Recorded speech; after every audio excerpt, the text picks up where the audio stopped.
Dans ce tutoriel, nous allons voir comment utiliser les fonctions principales du logiciel Ultra. Ce logiciel permet en fait de réaliser des incrustations très correctes, même à base de fichiers DV. Tout au long des étapes de travail, on dispose d'une prévisualisation en temps réel. Nous apprendrons donc aujourd'hui à utiliser les outils d'incrustation pour supprimer un fond vert, corriger les bavures du fond vert sur une personne ou encore ajuster les contours du masque. Nous verrons aussi comment exploiter les décors virtuels qui sont proposés avec le logiciel. Dans cette partie, nous allons utiliser différentes options d'incrustation pour gérer cette vidéo qui comporte plusieurs difficultés. Déjà, il s'agit d'une vidéo qui est au format DV, ce qui normalement n'est pas l'idéal pour une incrustation, mais surtout on peut voir que cette mariée est filmée extrêmement près du fond vert, ce qui va donc entraîner des bavures du fond vert sur les vêtements, surtout ici en blanc, et plus particulièrement sur le voile, puisque bien entendu il comporte une transparence. Nous allons donc voir comment utiliser les différentes options d'incrustation pour surmonter les difficultés que comporte ce fichier. Je commence par créer un nouveau projet. Pour choisir la vidéo sur laquelle je désire travailler, je clique ici sur le dernier onglet qui permet de parcourir ces disques durs et d'y choisir ces fichiers de travail. Et ici, en fait, sont affichés les fichiers d'exemple qui ont été installés avec le logiciel. Je choisis ce fichier de la mariée et je double-clique dessus.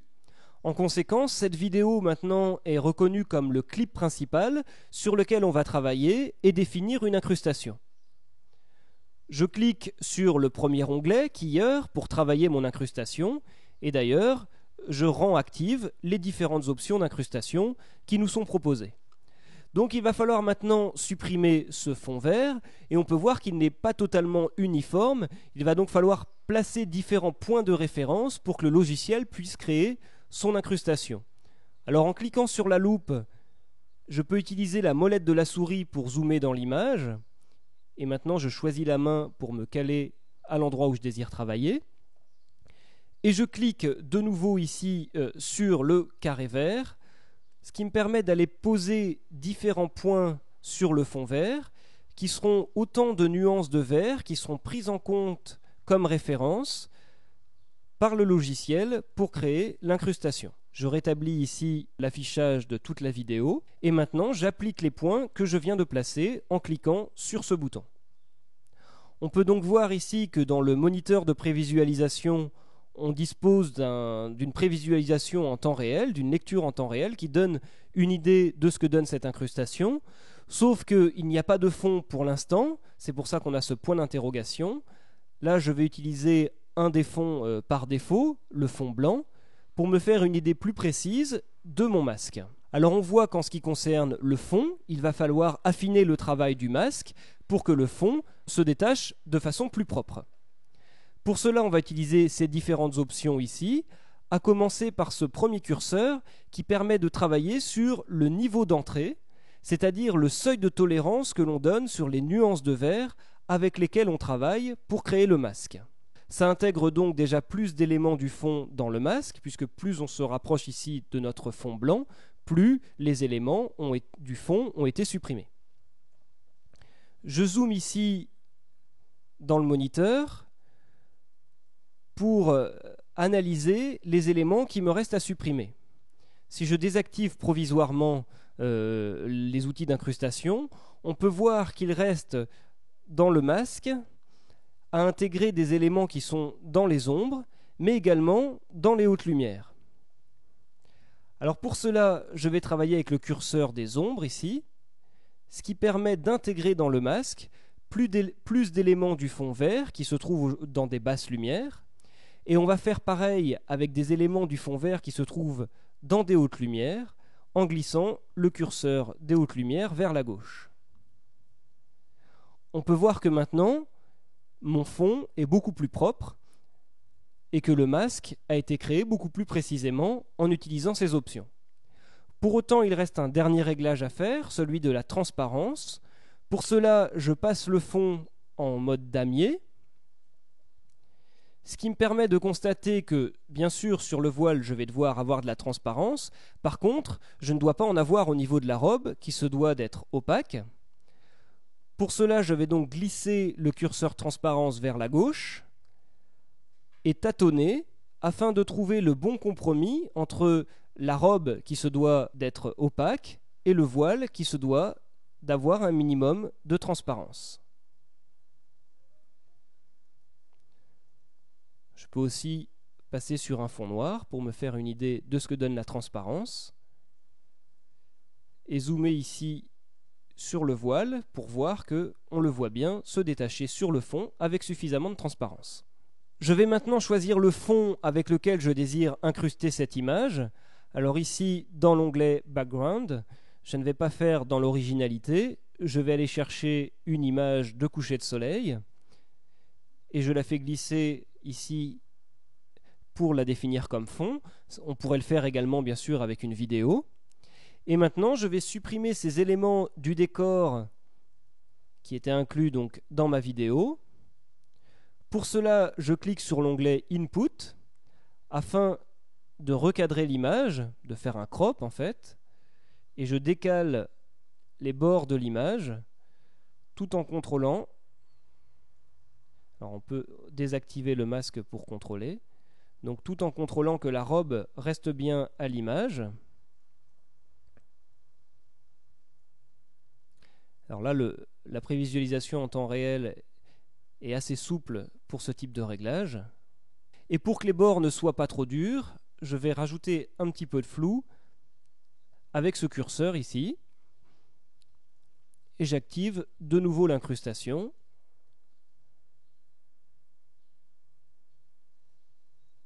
Ce qui donne donc ce résultat. Étant donné que cette personne a été tournée extrêmement proche du fond vert, il y a des bavures du fond sur les vêtements. Le logiciel les a corrigées en partie, mais si j'enlève une partie de la correction, on va pouvoir voir ici ces bavures sur la robe ou sur le voile. Et il va donc falloir corriger ces éléments. Pour cela, on va utiliser cet ensemble d'outils qui vont agir sur la couleur de la bavure de vert sur le sujet. Pour commencer, je vais placer ce curseur au maximum. Il s'agit du curseur de correction de la couleur qui se fait sur la bavure en appliquant la couleur complémentaire au fond, donc ici un magenta qui est la couleur complémentaire du fond vert.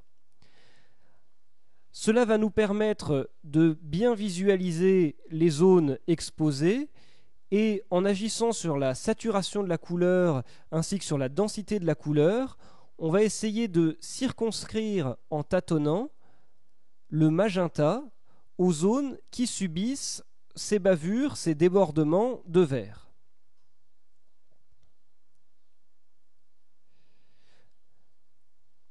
C'est donc particulièrement sur les bords et au niveau du voile que l'on doit retrouver le magenta,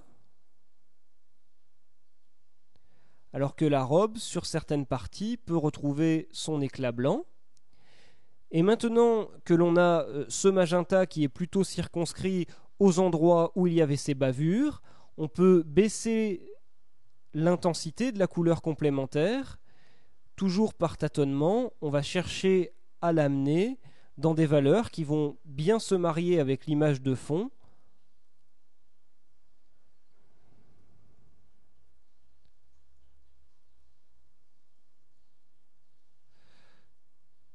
Tout en contrôlant la lecture en vidéo. Ici, on peut voir qu'au niveau du voile, c'est déjà beaucoup mieux. Et pour affiner ici le travail sur le voile, on va relever le seuil de tolérance. Cette incrustation nécessiterait sans doute également un travail plus fin au niveau des contours, mais c'est un aspect que l'on va voir plus en détail dans la deuxième partie de ce tutoriel. L'incrustation est donc beaucoup plus propre après ces réglages, alors que ce type de conditions de tournage aurait pu être rédhibitoire, et on peut finaliser cette incrustation en intervenant sur un réglage de couleur sur le fond. Pour cela, je clique sur le fond, où ici je passe du clip principal au fond, et je vais appliquer une correction de couleur pour réduire très légèrement la saturation sur cette image de fond, ce qui rend l'incrustation un peu plus agréable et l'image de fond un peu moins caricaturale. Dans cette partie, nous allons travailler sur ce fichier qui va demander un travail précis sur les contours du masque. Je retourne dans l'onglet d'incrustation et on peut voir que cette vidéo a été tournée avec au début uniquement le fond vert, ce qui permet d'utiliser ce bouton qui va définir automatiquement l'incrustation. Je vais, comme tout à l'heure, par clic droit, assigner un fond blanc pour me faire une idée plus précise de l'incrustation qui a été générée. Et je vois qu'il faut que je relève le seuil d'entrée du masque afin qu'il soit plus propre. Maintenant, je vais travailler sur les contours du masque, car on peut voir que ce fichier DV comporte une série d'artefacts qu'il va falloir corriger sur les contours de la personne qui est incrustée. Pour cela, je vais utiliser cet ensemble d'options ici qui vont intervenir spécifiquement sur les contours du masque. Je vais commencer par flouter de façon assez importante ces artefacts. Alors j'y vais en tâtonnant et en jugeant dans le moniteur de prévisualisation l'effet de mes réglages. Et maintenant que j'ai flouté ces artefacts, je vais utiliser cette option qui durcit le contour afin de rapprocher le plus possible ce contour noir qui a été flouté des contours originaux des vêtements.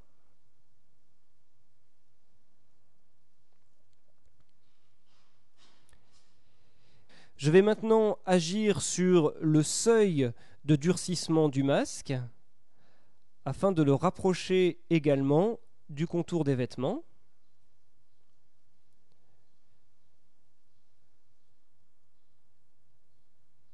Et j'obtiens ici un contour beaucoup plus satisfaisant.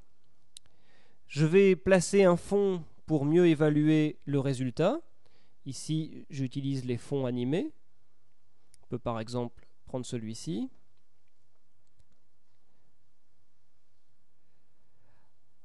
Et on peut voir que la vidéo tarde à démarrer, en tout cas la vidéo de la présentatrice. Pour cela, je retourne comme tout à l'heure dans l'onglet Input, ce qui va me permettre de définir le point d'entrée de la vidéo. Donc peu de temps avant qu'elle parle ici, donc à 1 seconde et 9 images. Et en point d'entrée ici, je définis ce point comme étant le point de départ de la vidéo, ce qui fait que ma vidéo de la présentatrice débute maintenant à ce point d'entrée. Et par ailleurs, je vais la décaler légèrement vers la gauche.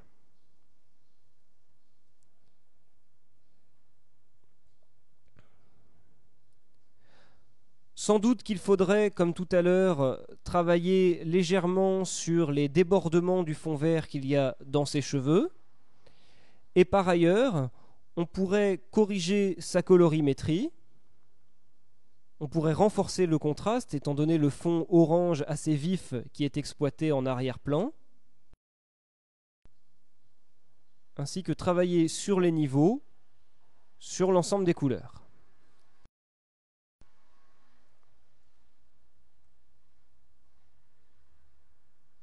Ultra est également livré avec des décors virtuels. Dans cette partie, nous allons donc voir comment les utiliser. Même s'ils ne sont sans doute pas destinés à tous les usages, on peut imaginer une exploitation pour une vidéo éducative, par exemple, comme ici dans un musée sur une thématique sur Van Gogh. Dans ce nouveau projet, je vais utiliser cette vidéo. On peut voir que la présentatrice fait 2 pas avant de venir faire sa présentation face caméra. Et l'avantage avec les décors virtuels, c'est qu'on va avoir le sentiment qu'elle se trouve dans un espace beaucoup plus vaste que celui dans lequel, bien entendu, elle a été tournée. Je viens de finir l'incrustation sur la présentatrice avec la même méthode que ce que nous avions vu tout à l'heure. Et je vais maintenant pouvoir l'intégrer dans un décor virtuel. Alors je travaille ici avec une version de démonstration. Et dans ce premier ensemble de décors, je vais choisir le musée. On dispose donc ici de toute une série de mises en situation au sein de ce musée. Et je vais travailler pour ce début de la présentation sur l'introduction. Je double-clique donc sur l'introduction du musée. On peut voir qu'il s'agit donc d'un décor en 3 dimensions qui est calculé en temps réel par le logiciel. Et l'astuce, c'est que la présentatrice doit surgir de derrière ce pylône, ce qui donc, à la prise de vue, permet de ne lui faire que 2 pas, alors qu'elle va se retrouver intégrée dans ce décor beaucoup plus vaste. Alors pour caler le début de la vidéo de la présentation avec le décor virtuel, je vais me caler à la position de la caméra qui correspond au moment où ma vidéo de la présentatrice doit débuter. C'est une habitude que l'on prend à force de travailler avec ces décors, sinon on peut être amené à tâtonner pour trouver exactement le bon réglage. Et ici, je définis donc qu'au sein du décor, la vidéo doit commencer au bout de 7 secondes 2. Et si je rentre en lecture, on voit bien la présentatrice surgir de derrière ce pylône. Pour renforcer le réalisme, il faut que je rajoute une ombre à la présentatrice. Le logiciel est livré avec toute une série d'ombres prédéfinies, et même pour certains décors avec un reflet. Je vais choisir cette ombre-ci qui se diffuse vers la droite pour reprendre la même idée que l'ombre de la colonne. Je vais légèrement renforcer son opacité et la flouter.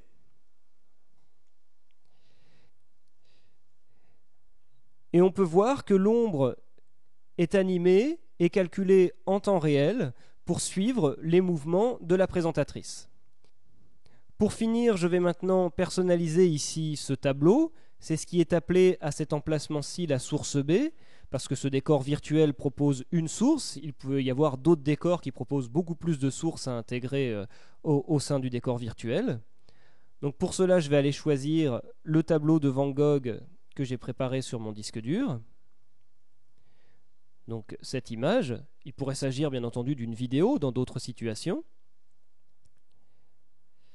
Et là aussi, on peut voir qu'en temps réel, le logiciel calcule la déformation nécessaire sur l'image pour qu'elle s'intègre au sein de ce mouvement de caméra.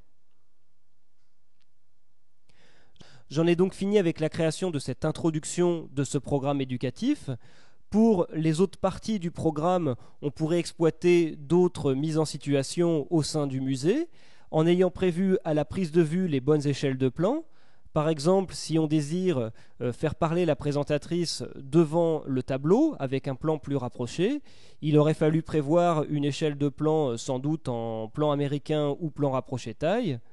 Par exemple, on peut essayer ici, en glissant ce plan.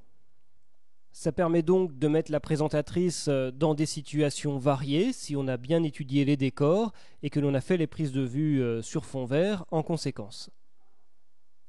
Lorsque l'on a fini son projet, ici dans l'onglet Output, nous allons trouver les différentes options permettant d'exporter un fichier vidéo final. Ici, on peut choisir l'emplacement du disque dur auquel placer ce fichier. On peut définir un nom en particulier. On peut exporter en AVI au format Flash, en séquence d'images ou au format QuickTime, en choisissant ensuite le codec de son choix. Par exemple, si je prends le codec libre UFYUV, je vais pouvoir exploiter différentes résolutions. Je vais revenir en DV. On a également le choix de différentes fréquences d'image, quel va être l'ordre des trames à prendre en compte. Et une fois que tous ces réglages sont terminés, on peut générer l'export qui se fait à une vitesse assez proche du temps réel, ce qui permettra donc ensuite d'exploiter par exemple ce fichier dans son logiciel de montage.